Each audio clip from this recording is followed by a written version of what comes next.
Okay, so now we'll get into the long answer. I thought I'd do a quick about me so you know where I'm coming from. So, I have a BS from Kent, 1981. That's a 4-year degree.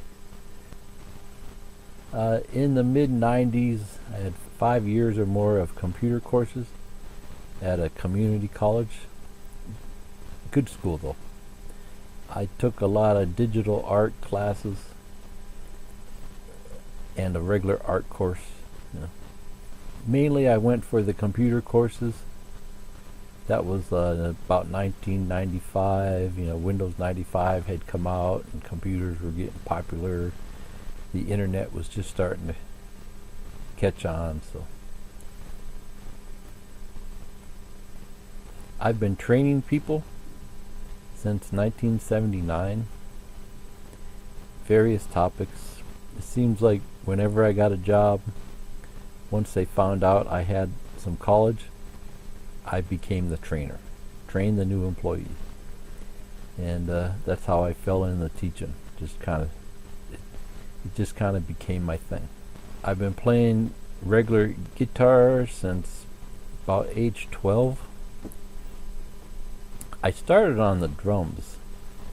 I took over my sister's drums, took lessons on those for years until the fella said, I can't teach you no more, and then I switched over to guitar lessons. I guess my father didn't have nothing else to do. He just always took me for lessons. Then when I got into college, I wanted to go for music. And I went in for an audition at the college, and they sent me to a classical guitar teacher, and that's how I fell into classical guitar.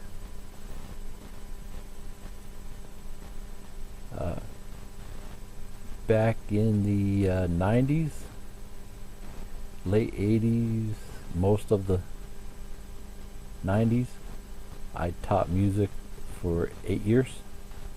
I had my own store. I had a 30-foot storefront on Main Street. And you can see my main thing here was classical guitar. But I also taught rock, bass guitar, a little bit of keyboard, piano. I had a baby grand piano in there. An older one, I got it dirt cheap. Lots of the synthesizer stuff, the electronic music was just coming out. Drums, lots of music theory, lots of song writing.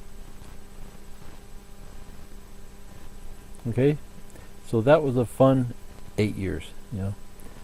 Usually about 60 students a week. Of course, it would vary up and down. All ages, from like age 4 up into their 80s. I remember one old fella. I think he played the violin in an orchestra, and he came in for piano lessons. He said to me, he goes, "I was just curious what those piano players do." He wanted to learn piano.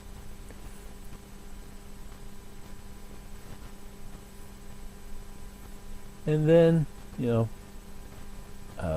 then around mid 90s or so, I started taking the computer courses, and I fell into teaching college. They just happened to need someone, and my teacher at college asked me if I wanted to teach, and at first I said no. So I had enough of that. I said, yeah, sure, okay. Yeah. So teaching college is tough. They mainly because they go through the information so fast, which I don't really recommend. I like going at my own pace. So I like to go slower so people get it. The only problem with that is if you go too slow, it takes years to learn the stuff.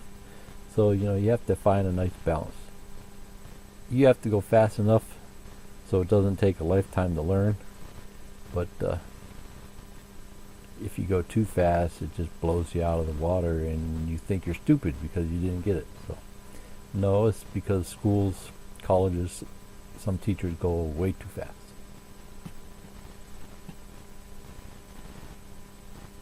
It's usually not the teacher's fault. It usually comes down from the school. They hand the teacher a book and they say, cover this book in 15 weeks. You know, sometimes they'll say, cover chapter 1 through 10 in 15 weeks. You know. Sometimes the instructor has total control. They can do whatever they want, but that's kind of rare. You know, especially these days. If you're in college, you've probably heard of Blackboard. That's all the school stuff is on the internet, and all the courses are laid out now. You know, the teacher just has to follow what's on Blackboard. Yeah.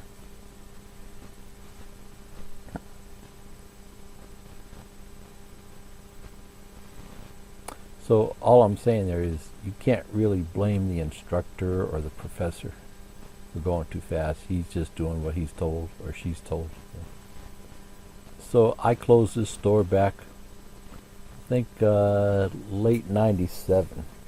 Mainly because, you know, I got into the computers, jobs were booming then, and crime had gotten bad on Main Street. I was right on Main Street in my hometown. Crime had gotten bad, and I was a sitting duck in here. I was all by myself, and usually like one student. It was time to close the store and move on.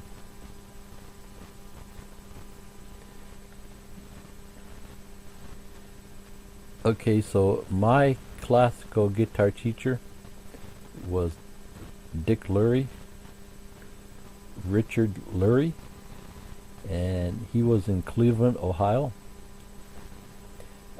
I was kind of young at the time. I didn't really pay much attention to what was going on around me when I was taking the lessons. I was married with a kid, going to college full time, working full time, and studying classical guitar. You know, so I was in and out real fast. Okay, but from what I remember, he studied in Spain with Segovia. He actually went over to Spain. He had a store in Cleveland, right at Cedar and Lee intersection. And from what I understand, a lot of his teachers were people that played in the Cleveland Orchestra, had taught music for him too. I only went to the store twice. You know, I think one time I just wanted to check it out. I don't really remember, but I always went to the house. Here's a picture of the house. You know, we'd pull in the driveway here, and on the side here in the back, there's a door. You'd go in the back. It was like a breezeway on the back of the house, all screened in, windowed in. You know, and backyard was beautiful, all green bushes. You know. And that's where he would give us lessons at home. And I remember him plenty of times. He would call people all around the world. When you come to Cleveland, I'll set up a concert for you. He would set up the classical guitar concert at Severance Hall.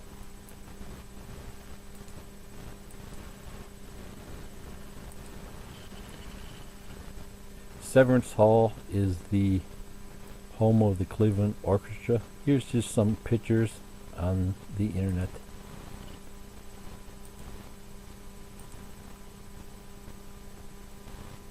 That's the outside of the building.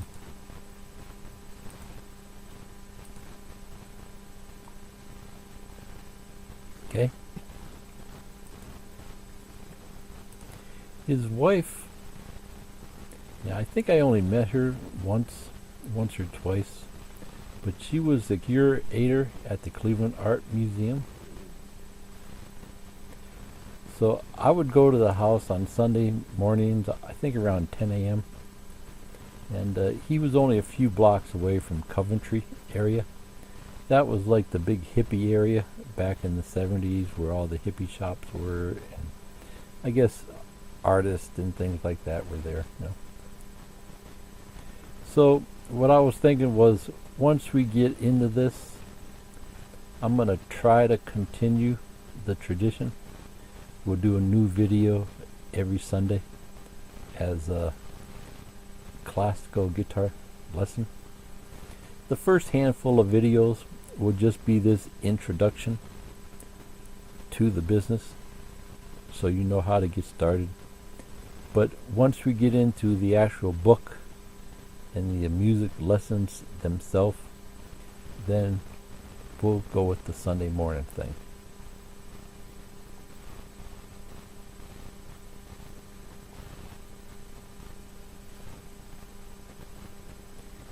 Okay. So just as a quick note, what's odd about this picture here? He's holding an electric guitar. So, when I was young and taking lessons there, I didn't take any pictures. I don't have any pictures. This is a picture he used in the ad. He would play around town.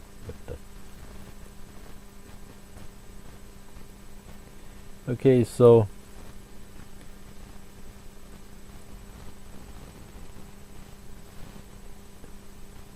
I'm sure you've clicked around YouTube quite a bit, saw all kind of videos on learning the guitar. So I've been playing for a long time. When I taught music, it was mostly rock, metal. I'm not really into that type of music. I wanted to teach classical guitar, but most of the people wanted the metal, and that's hard music. There's no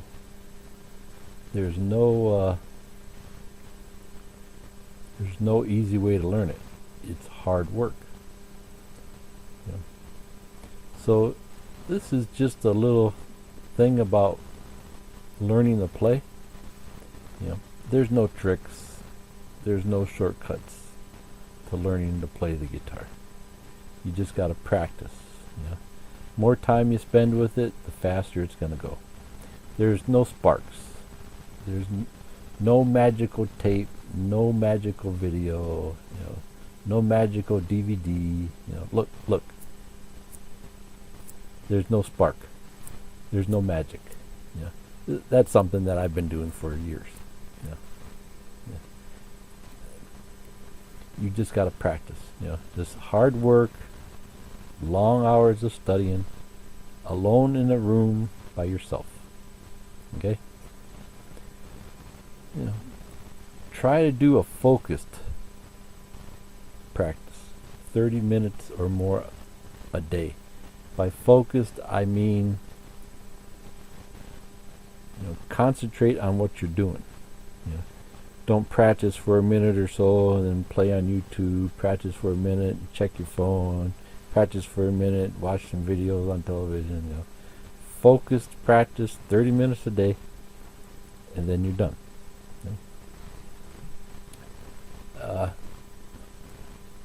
You can make faster progress if you practice twice a day.